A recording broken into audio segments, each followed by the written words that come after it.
Talk, talk to me. WSRadio.com.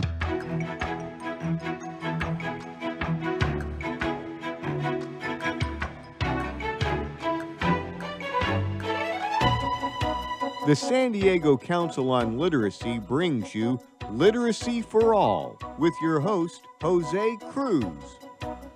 Welcome to the show. I'm Jose Cruz from the San Diego Council on Literacy. You're listening to the Literacy for All radio show on WS Radio. Our guest is the literacy coordinator for the Oceanside Public Library. Welcome to our guest, Chelsea Genack Eggli.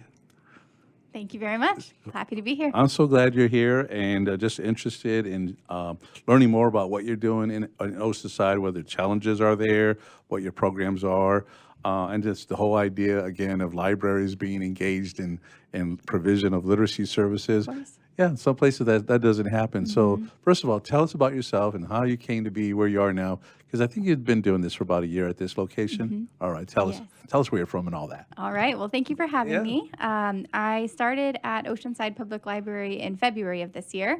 And before that, I was working as a special education teacher for a couple of years in the Santa Barbara area. Okay.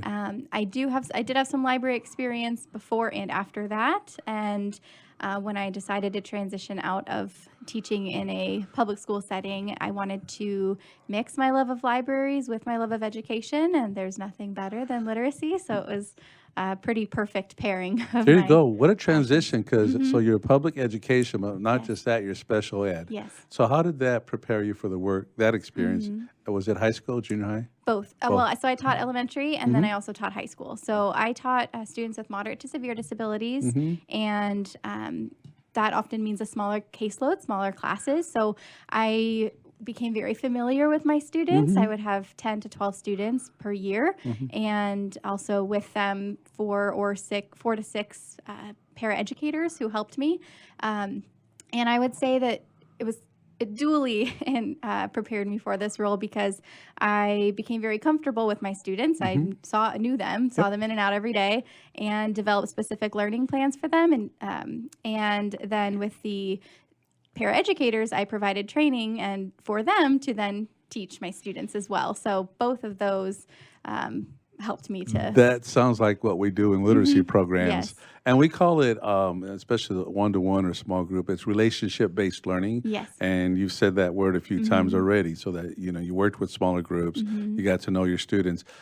Just because a person might be in a special education classroom doesn't mean that they struggle with reading and writing. Did your students struggle? All of my students did Did they? struggle with reading and writing. Yeah, they had more global developmental disabilities, so it would impact them intellectually, physically, sometimes behaviorally. So there were always some struggles with reading and writing, but I saw great gains in actually all of my students, and the growth is at a different pace, I think, than some of our typically developing students and learners. But that was another thing that really prepared me for the world of adult literacy, is that you have to celebrate every single gain and see every step as a really beautiful thing to celebrate. You got it. You got it. And it's something that you have to communicate to your other tutors and teachers and such, that those getting past the emotional part for some people of learning. And so would you say that with the students that you had, were a number of them things were a challenge from birth, or that you had people that they had gone through some trauma, for example?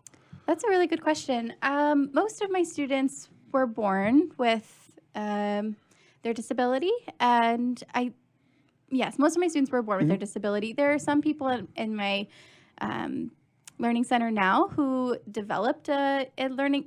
Because of things that happened to them, right? Yeah, so it's usually traumatic brain injury is the number one cause. If later in life there's a significant learning disability, also strokes and things like that. We have one individual who had a stroke and is learning to read after that. So yes, most of my students, it was throughout their lives, but now I see both. And at Oceanside Public Library, you are working with adults only? We work with adults primarily, but we are developing a family literacy program. We received funding last school year, essentially, to begin and to look at what would be the best way to serve our community. And so starting in June, we developed more programming, and now we're in full swing. It's quite exciting. Yeah. We are, have a lot of free books, actually. Thank you to San Diego Council on Oh, yeah, Literacy so and the much fun. Molina Good. Foundation Yeah. for providing those. But we've been able to give out over 250 materials just in the past couple of months to our families. And we are developing lesson plans, which we send out to help tutors, help their learners engage with the book so that they can take it home with their children. And we also send out books to kids on their birthdays and have other So you're programming. doing family literacy. We are Yeah, doing family literacy now. yeah. Yeah, I love it. I missed it because I really enjoy working with children, and I love working with adults too. So I feel very fortunate. But now I'm like, oh, best of both worlds. I get to engage with both sides of it. It's so exciting. And like I say, you have to celebrate what's happening. You have to be observant. So tell me, just in terms of what's happening with adult students who are parents, and how you're seeing this having an impact on their quality of life, being a head of household, for example. Yeah, I think that's a good question. Most of our families, most of our students who come in do have some sort of emotional barrier when it comes to education. There is likely to have been some sort of trauma or extreme discomfort with schooling in the past. And so a really important piece of our tutoring is to develop comfort and enjoyment of education and reading. And so by providing books for them to build their own home libraries, it makes them take a bit of ownership over it. And it's also just fun to see families think, wow, I can take home 5 books to my kids. Look at all these amazing books. And then they will come back and tell me that, oh, my kid loved this book. It was really fun to read it with them. So I definitely have seen an increase in them sharing with me about the ways that they're using reading at home. And then another thing that it has changed is that I really enjoy having kids in our learning center as well. So if a mother or father is having their own tutoring session, I've begun to buy toys and provide a space for those kids to also play. And I think that that's been really helpful to make it a family activity, that it's not just mom goes to tutoring and child stays home, but it can be not necessarily the child is receiving tutoring at the same time, but that they're invited into that process as well and see, oh, look, mommy's learning something. Wow, learning is cool. I can take time to do this. So I've really loved seeing that. Well, you bring a lot of enthusiasm to this work, and that's important because you're the leadership in the literacy category in the library. How do you help to pass that on to your tutors and staff? What are the things? And maybe it's just by example, or maybe there's certain things, exercises, activities. Being a good listener is so important. So that's one of the things that we like to recommend.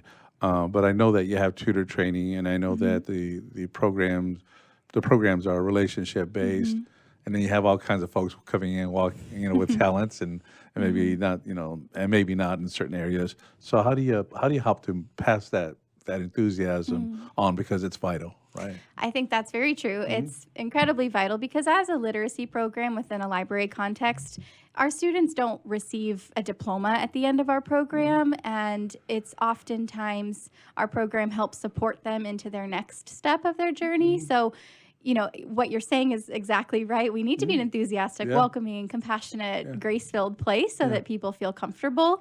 And I think part of it is leading by example. I always see the positives when somebody comes to me and has something maybe that's been a little difficult. We try to, in that moment, look for, okay, let's accept that this piece is difficult. Let's see where there's been growth. Let's see if we can circle back to that.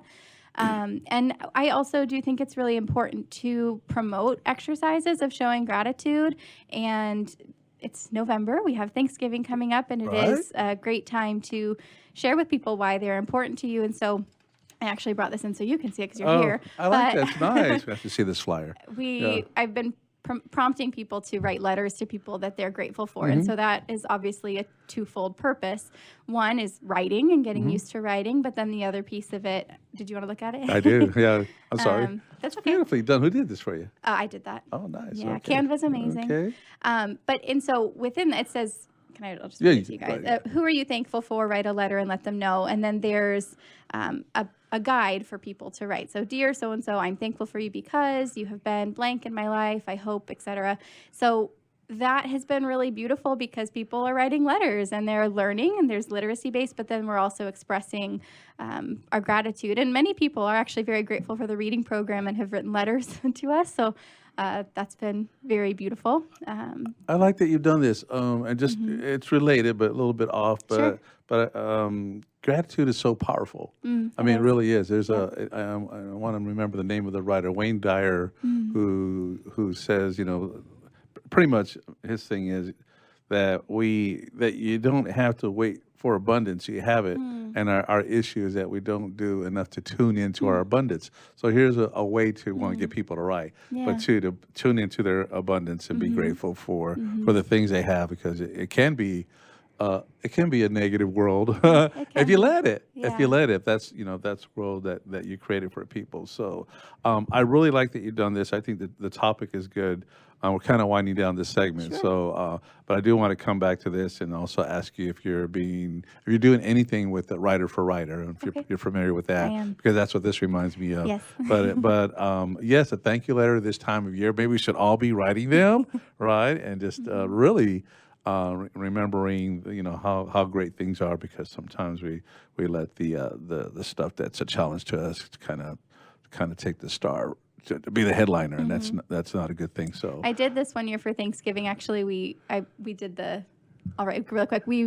I wrote their names on their name tags, and then we wrote inside of that something we were grateful for, and it was just a really beautiful expression for my family. So nice. I've done it before, and I've seen it be wonderful, and I just love to pass it on. We need good topics, new sentence starters and topic starters and all that. This is a good one. So we're going to come back with Chelsea Genack Eggli, who's the literacy coordinator for the Oceanside Public Library. You've been listening to the Literacy for All radio show on WS Radio, the worldwide leader in Internet talk.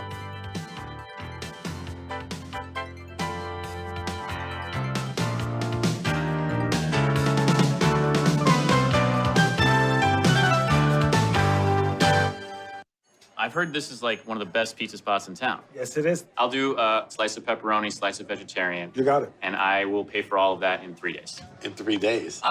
What's that mean? Well, wait, you accept credit cards. That money's not going to hit your account for 3 days anyway. I need my money quicker. At Chase, we hear you. With Express Funding, card payments are in your Chase account the next business day. Go to chase.com/expressfunding. Chase for business, so you can. Compensated participation. All businesses are subject to credit approval. Not all clients are eligible for next business day funding, and additional terms, conditions, and restrictions apply. Donate cash, furniture, clothes, and other gently used household items to Father Joe's Villages and get a nice tax break in April. Every donation is tax deductible. Believe you can make a difference. Be Father Joe. Go to neighborhood.org or call 1-800-HOMELESS to donate today. Life is full of misadventures, from car crashes to home fires to getting choked out on the mat. Yes, I said getting choked out because I'm Carlos Kramer, jiu-jitsu competitor, MMA and media personality, and mild-mannered insurance agent. You can follow my adventures on Kick-Ass Radio, and I can protect you from life's misadventures at Kramer Insurance. Home, auto, life, business, and workers' comp. We're at KramerINS.com, and I want you to join my world. This is Bill Gruber with BizVid Communications, a Southern California video production leader. We've been honored to sponsor, produce, write, and host many of the fine programs on WS Radio over the years. So we understand how important the internet and your website exposure are. As video producers, we know the tricks and secrets to incorporate video to increase your search engine optimization and business success. Visit bizvidcommunications.com to see what we can do for you. BIZVID communications.com. Too much to do? Not enough time to get it done? Call on the experts at Another 8 Hours for your business support needs. By partnering with Another 8 Hours, we allow you to focus on the more important matters, like being in front of your clients, doing what you do best, rather than being stuck at a desk poring over paperwork, rummaging through emails, returning phone calls, and struggling to get everything done by yourself. Meanwhile, your family and social life are going down the drain. Go to another8hours.com or call 8 more hours. That's 866-734-6877. Hi, this is Rob Barnett, VinVillage.com, where wine lovers connect. Be sure to tune in weekly to Vin Village Radio for exclusive, in-depth interviews with the who's who in wine and food. Can you imagine a world without children? A world where children don't play, or dream, or imagine? At St. Jude Children's Research Hospital, we're working every day to find cures for diseases that strike down children, because we can't imagine a world without children.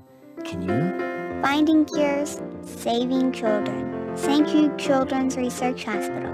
To learn how you can help, log on to our website, stjude.org. Talk to me. WSRadio.com.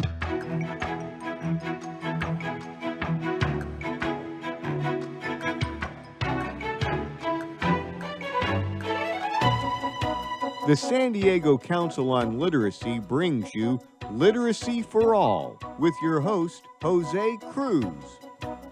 Welcome back to the show. I'm Jose Cruz from the San Diego Council on Literacy. You're listening to the Literacy for All radio show, and we are on WS Radio. We've been talking to Chelsea Genack Eggli, and I've been saying her name wrong. I'm laughing at myself. I said it wrong at my graduation. Okay. And so glad to have her on the show to talk about what she's doing at the Oceanside Public Library, where the mission is to engage, inform, connect, and inspire. I like that. Yeah, I do too. And so there's so many things that libraries do these days. So if you haven't been in a library in a while, you need to go in, because it's not just coming in and looking up books and checking out books and maybe working on some homework. But tell us, Chelsea, just the different kinds of activities, programs that the library does outside of loaning books and checking them back in. Yeah, well, it's an honor to represent the library. We consider ourselves the cultural heart of Oceanside, and I think a lot of libraries in different cities believe the same as well. We are a public space where people are welcome, and we want them there, and you don't have to buy anything. So one thing that I think is really neat about the city of Oceanside is that we have a service called Hoopla. It's a digital library service similar to Libby and Overdrive, and we are the only library so far south of Orange County that has access to it. So if you're listening and you'd like it, come to our library and get a card. Yeah, it's a very cool service. You can get movies, DVDs, or that's the same thing, movies, TV shows, audiobooks, ebooks, graphic novels. Yeah. It's really a wonderful service. So that's one thing that I think is cool that we've been developing and we now have available for the public. And so we're also a place of learning. So we have citizenship classes, English second language classes, all of the children in the city of Oceanside Unified School District now have library cards through a program called Set Up to Succeed. Say that again. It's a cool thing, right? Right. All of the students at Oceanside Unified School District now, when they enroll, have a Oceanside library card. Wow. So they just use their ID, and the library is free for them. And I've been hearing stories of people who just see kids' faces light up when they, just type in your lunch number, and they can check out anything. So that's a really, really amazing partnership that we've been able to develop. And we have story times, obviously. We have Autism Welcome Here. So we had some autism-friendly story times in a new lending library. We also have a toy collection that we lend out, educational materials. It's a pretty cool space. Well, we don't have time to go over everything. It's okay, but if you are a citizen, come to our library. Being in this age of technology and media, it's not just books. It's like, say, you can check out DVDs and books on tape, and I mean, it just made it more. You can learn attractive. new languages. There's a program called Mango that's for free. Okay. I use that with a lot of my students. I've been learning French myself on it. So French. I'm trying. I'm not good. Good for you. And you have the access to the online high school. Yes. Can you tell people about that, because I still think it's understated. Sure. So there is a program called Career Online High School, and if you are an individual who completed up through 9th grade and are interested in completing your high school diploma, you can apply to do that through your local library. Oceanside has spaces available, and it is a program that can take anywhere from 3 months to about 2 years, depending on how much time you had left to finish. So if you missed one class, if you missed the last 3 years, we would love to chat with you. So go to our website, Oceanside Public Library, and you can look under services, or you can call us. 760-435-5600. There you go. We'll do that again right before we wrap up. But if you haven't been to Oceanside, I mean, it's just a beautiful city. It is. And if you're like old San Diego, Oceanside is not just grown up. It's just a great place to be. I have my favorite spots there. The library is beautiful. It is. It's really beautiful. And what, like a half a mile from the beach? Yes. So the Oceanside Library is a part of what's called a cultural district. And so we were one of the first 14 in the state of California to designate a walkable space that is full of cultural places with cultural meaning. So our Oceanside Museum of Art, we have some historic libraries, good eateries, tattoo shops, the library.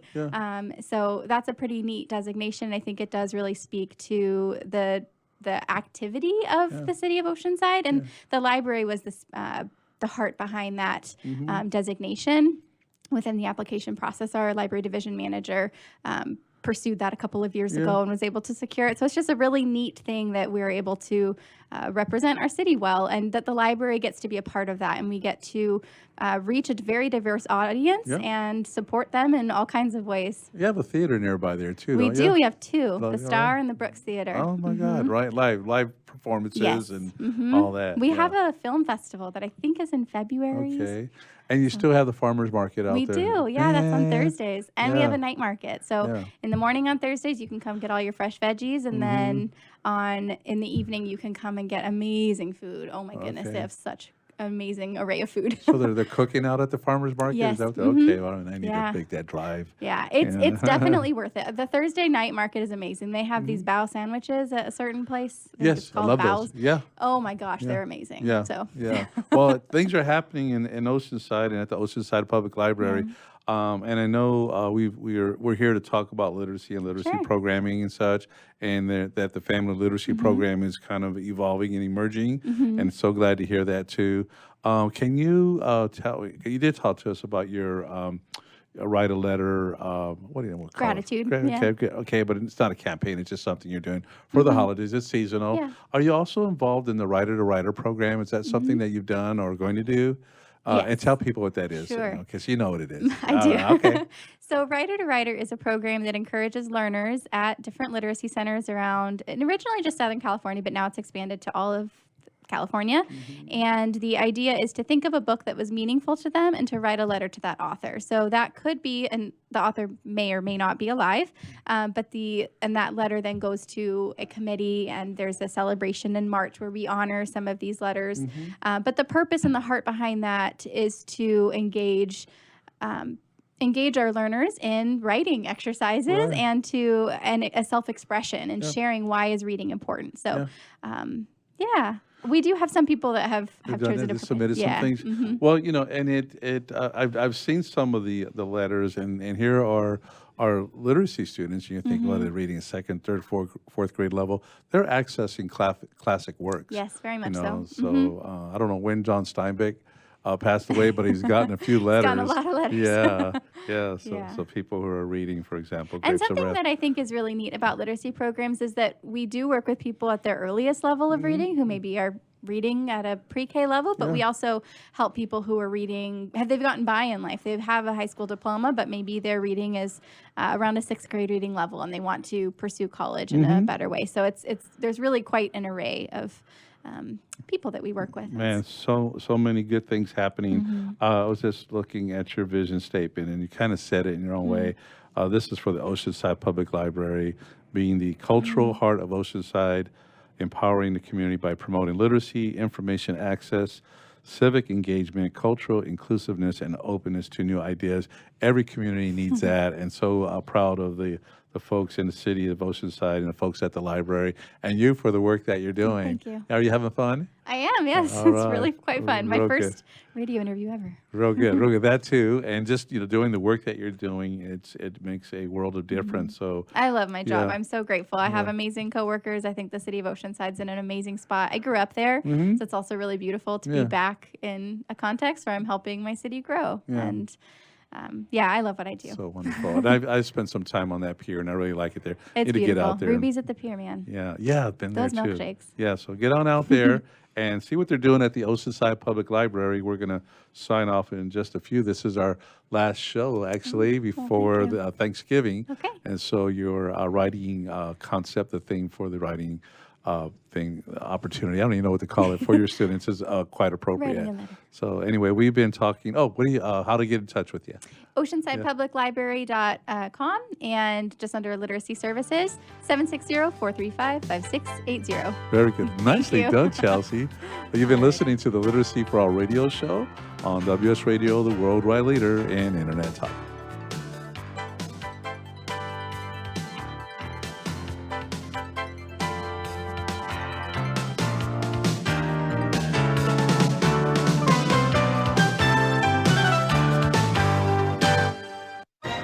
I raised $8,000 to build schools for South African children. After realizing how many people go hungry in San Diego, I now volunteer at a food pantry. I'm spending the next year doing volunteer projects across 3 countries and helping in ways they designate to be the most helpful. The World Link program at the Joan B. Kroc Institute for Peace and Justice recognizes the potential of youth as agents of social change. Learn how you can help youth become a generation of leaders in action at peace.sandiego.edu. In the military, things can change in an instant. Your personal life is just the same. Just like you protect our country, you want your family protected. That's why thousands of military members trust Navy Mutual Life Insurance. Navy Mutual is nonprofit, providing current and former Navy, Marine, and Coast Guard families with life insurance, no sales fees, and no military service restrictions. Protecting members on active duty and beyond. Call 1-800-628-6011, 800-628-6011, NavyMutual.org, insuring those who serve. Nowadays, internet devices are an integral part of your home. Everyone in your family has a smartphone, tablet, or a computer. Life is easier knowing that all your devices are secured and your family can surf the internet carefree. ESET Multi-Device Security Pack does just that. One license for all your devices. With ESET, it's simple to stay protected and save money. Enjoy safer technology with ESET Multi-Device Security Pack at ESET.com. That's ESET.com. I've heard this is like one of the best pizza spots in town. Yes, it is. I'll do a slice of pepperoni, slice of vegetarian. You got it. And I will pay for all of that in 3 days. In 3 days? What's that mean? Well, wait, you accept credit cards. That money's not going to hit your account for 3 days anyway. I need my money quicker. At Chase, we hear you. With Express Funding, card payments are in your Chase account the next business day. Go to chase.com/expressfunding. Chase for business, so you can. Compensated participation. All businesses are subject to credit approval. Not all clients are eligible for next business day funding, and additional terms, conditions, and restrictions apply. Tired of presentations with no impact, no inspiration, and no traction? Do dull speakers have you and your team disengaged and distracted by smartphones? Christopher McAuliffe brings energy, insights, and 2 decades of experience, delivered with punch, humor, and heart. Your team will leave energized, uplifted, and with a sense of purpose. Visit ChristopherMcAuliffe.com to bring some heat to your next speaking engagement. McAuliffe. ChristopherMcAuliffe.com. Hey, it's Catherine from Listen Local Radio. Moe's Guitars has proudly served the San Diego music community since 1975. Specializing in guitars, basses, mandolins, banjos, and ukuleles, they buy, sell, trade, and consign. If you're looking for lessons, repairs, accessories, and cool gear, you found the right place. Located in downtown La Mesa Village, stop by and check out their digs or visit moesguitars.com or their Facebook page. MOZEguitars.com, 619-698-1185.